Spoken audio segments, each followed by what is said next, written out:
Blasphemy के हवाले से सोशल मीडिया पर खबरें गर्दिश कर रही हैं। ये जो गुस्ताख होते हैं ये अपने प्राइवेट पार्ट्स पर अल्लाह रसूल का, मुक़द्दसात का, आले बैत का, सहाबा का नाम लिखते हैं, फिर उसकी वीडियो बनाकर वो सोशल मीडिया पर डालते हैं। यूं ही वो माज़अल्लाह सुम्मा माज़अल्लाह कुरान मजीद के ऊपर मुश्तज़नी करके वो अपना गंद उस पर फेंकते हैं। वकला जो इन ब्लास्फेमी के केसेस को लेकर चल रहे हैं, उनकी तरफ से तो दावा ये किया जा रहा है कि हम गुस्ताखों को गिरफ्तार कर रहे हैं, उनको उनके कैफरे किरदार तक पहुंचा रहे हैं। जो उनके मुखालिफ वकील, उनके नज़दीक तो ये बाकायदा ब्लास्फेमी का एक गैंग है जो लोगों को गुस्ताखी के जो है वो मुकदमात के अंदर फंसा देता है। ये कोई मजाक नहीं है, FIA है, इदारा है, फिर पीछे पूरा एक सिलसिला है, एविडेंसेस उनकी कलेक्ट किए जाते हैं, उनके मोबाइल फ़ोन रिकवर किए जाते हैं, लैपटॉप रिकवर किए जाते हैं। इरशाद भट्टी के एक पॉडकास्ट के अंदर की भाई ने अपनी गुफ्तगू, अपना मौक़िफ़ देते हुए कहा कि वहाँ पे 400 के करीब ऐसे लोग गिरफ्तार थे, उनको NCCI सरान ने झूठे मुकदमात के अंदर जो है वो जेल में डाला। सवाल तो ये है कि डक्की ने जो जुए की ऐप्स की तशहीर की है, क्या वो झूठ है? सर वो हमारा मीडिया भी कर रहे हैं ना, नहीं, वहाँ पे अपनी बोलते कि वो जो डक्की है वो 4 के 400 से मिला है। इस्लाम के अंदर अगर कोई तौहीन करता है रिसालत इमाम अलैहिस्सलाम की, कुरान शरीफ की या किसी भी मुक़द्दस शख्सियत की, तो इस्लाम में उसकी क्या सज़ा है? तमाम मकातब फ़िक्र इस पर मुत्तफ़िक़ हैं कि गुस्ताख़ रसूल की सज़ा जो है ना वो मौत है। हुज़ूर आप फ़िक़्ह हनफ़ी के मानने वाले हैं, इमाम आज़म अबू हनीफ़ा के मानने वाले हैं, और इमाम आज़म अबू हनीफ़ा की फ़िक़्ह के अंदर तो गुस्ताख़ रसूल जो है वो मुर्तद की मिसल है, और मुर्तद पर तो तौबा पेश की जाती है। इसमें किस कदर हकीकत आप वाज़े करेंगे कि सलमान तासीर के खिलाफ मुमताज़ हुसैन कादरी को बढ़ावा देने में, उभारने में आपका हाथ था? मुमताज़ कादरी साहब के एक्ट से पहले मुमताज़ कादरी साहब को जानता ही नहीं था भाई फैज़ के, भाई ये मुमताज़ कादरी ये कहाँ रहता है। इश्तियाल तो दिलाया ना सर। मैं आलिम का काम क्या है कि वो लोगों को रसूलुल्लाह का इश्क सिखाए, लोगों को गैरत ईमानी बताए। आप और आप जैसे कई उलमाए किराम ये जो लोगों को बताते हैं कि साहब रसूल ने फलां गुस्ताख को कत्ल कर दिया, कभी हमने ये क्यों नहीं देखा कि एक खतीब, एक आलिम खुद उतरा हो किसी गुस्ताख को कैफरे किरदार तक पहुंचाने? सर जिस मुमताज़ हुसैन कादरी का दिफा आप मेरे सामने बैठ कर रहे हैं, उसी मुमताज़ हुसैन कादरी के हवाले से आपने 200 रुपए के स्टाम्प पर ये लिख कर दे दिया था मेरे से कोई ताल्लुक नहीं, जहां दिफा करना था वहां दिफा क्यों नहीं किया? मुमताज़ कादरी साहब की सुप्रीम कोर्ट जाने तक खादिम हुसैन रिज़वी साहब 2 दफ़ा आए, डॉक्टर जलाली साहब भी 2 दफ़ा आए। बताएं कि 40 से ज़्यादा पेशियों में तमाम तर जो मामलात हुए वो कौन था? तो वो जो 40 पेशियों पे आप पेश होते रहे हैं, फिर उसका बदला आपने इस अंदाज से लिया कि आप उनके दरबार की जागीर पे लड़ते रहे। साहब लेकिन क्या वजह है कि आपकी ज़ुबान मुबारक बार बार असहाबे रसूल के हवाले से ही सिर्फ होती है? बार बार का क्या मतलब है? कई बार सैयद मुज़फ़्फ़र शाह साहब हैं कराची के, हज़रत अमीर मुआविया के मसले पे 3 दफ़ा उन्होंने रुजू किया। तो अब आप उनसे सवाल करें कि हज़रत मुआविया ही की वजह से आपकी ज़ुबान क्यों फिसली है?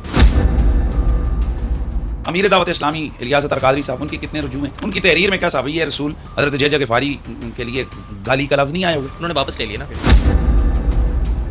हमारी पॉडकास्ट के अंदर जो जाहिद नमानी साहब से के साथ रिकॉर्ड की गई, उसके अंदर एक शख्सियत का बारहा जिक्र हुआ, महमूद शाह हज़ारवी। उनके बारे में आपका क्या नज़रिया सर? मेरी आप पूरे लाइब्रेरी में शायद शाह साहब की 1 या 2 किताबें होंगी। मेरी अहमद यार खान नईमी साहब ने जिस शख्स पे रिस्क का फतवा लगाया, और गज़ाली ज़मान ने जिस पे रिस्क का फतवा लगाया, उसकी किताबें आपकी लाइब्रेरी में क्या कर रही हैं सर?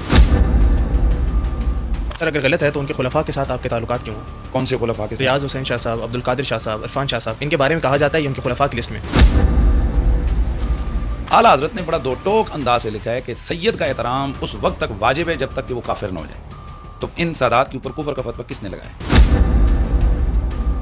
आगाज़ में आप पर इल्ज़ाम लगाया जाता था कि आप को ईरान फंडिंग करता है। अब डॉक्टर जाहिद नमानी साहब ने उन इल्ज़ामात को एक नई शक्ल दी। आपको ईरान या रवाफिज़ की तरफ से कालीन तोहफे में भेजे जाते हैं। जाहिद नमानी को यहूदी पैसे देते हैं। खाली वैसे भी आले बैत के हवाले से इनकी गड़बड़ है ना, तो इनको इसराइल से सालाना $1,00,000 एक बंदे को मिलता है।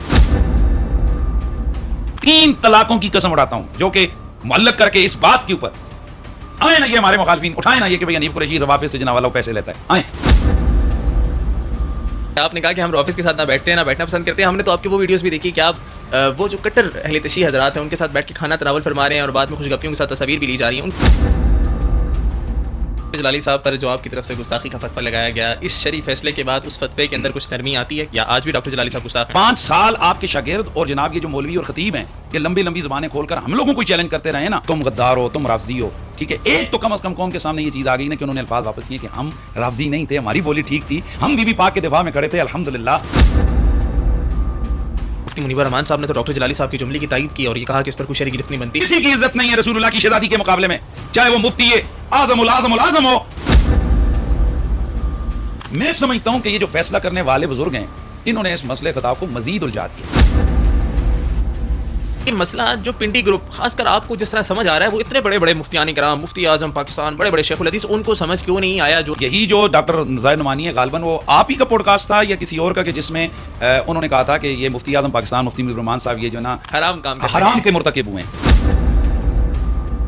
इन लोगों के दोगलेपन देखें कि एक तरफ वो कह रहे हैं कि ये जो मुफ्ती मुनीबुर रहमान साहब हैं, इनका अहले सुन्नत के हवाले से जो उन्होंने शियों के या देवबंदियों के हवाले से मामलात किए हैं, तो ये इन्होंने गुनाह कबीरा किया है। तो क्या मुफ्ती मुनीबुर रहमान साहब ने गुनाह कबीरा से तौबा की है?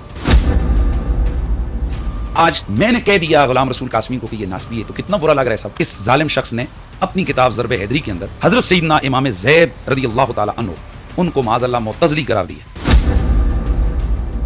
इनकी जो कासमी निस्बत है ये भी जेली है।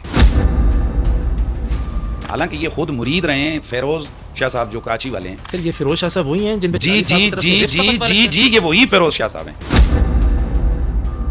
इंजीनियर मोहम्मद अली मिर्जा साहब पर जो 295C का मुकदमा दर्ज किया गया था, इस स्टेटमेंट के अंदर क्या वो वाकई में गुस्ताख थे? देखिए ये आदि मुजरिम है।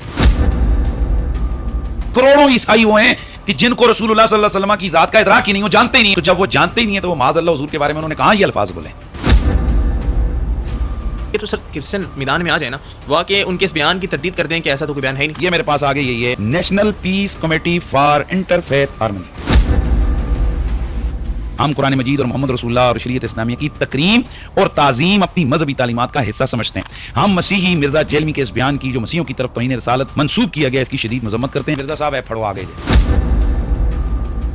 इसने कहा कि मेरा कुरान मेरी शरीयत मुझे गुस्ताखे रसूल ईसाई औरत के साथ शादी की इजाजत देती है। ला हौला वला कुव्वता इल्ला बिल्लाह अल-अली अज़ीम। गुस्ताखे रसूल वाजिबुल कत्ल है। इंजीनियर मोहम्मद अली मिर्जा साहब गुस्ताखी रसूल हैं, तो जिन मुफ्तियान कराम ने इंजीनियर मोहम्मद अली मिर्जा साहब के हक में फतवा दिया, क्या वो भी गुस्ताखी रसूल है? मिर्जा साहब के बोल, अगर इस्लामी नजरियाती कौंसिल की बात की जाए तो इस्लामी नजरियाती कौंसिल में आपकी तरफ से की गई सबके तलसानियाँ भी अगर पेश की जाएँ तो बड़ा सख्त फैसला आएगा। मसलन मेरे हवाले से एक सबक लिसानी को लेकर कुछ लोगों ने मेरे खिलाफ एफआईआर जिसके हवाले से मिर्जा साहब बड़ी हवाले कर रहे हैं कि हम उन्होंने आपको वार्निंग दी है कि रीओपन करेंगे, तो करें ना साहब।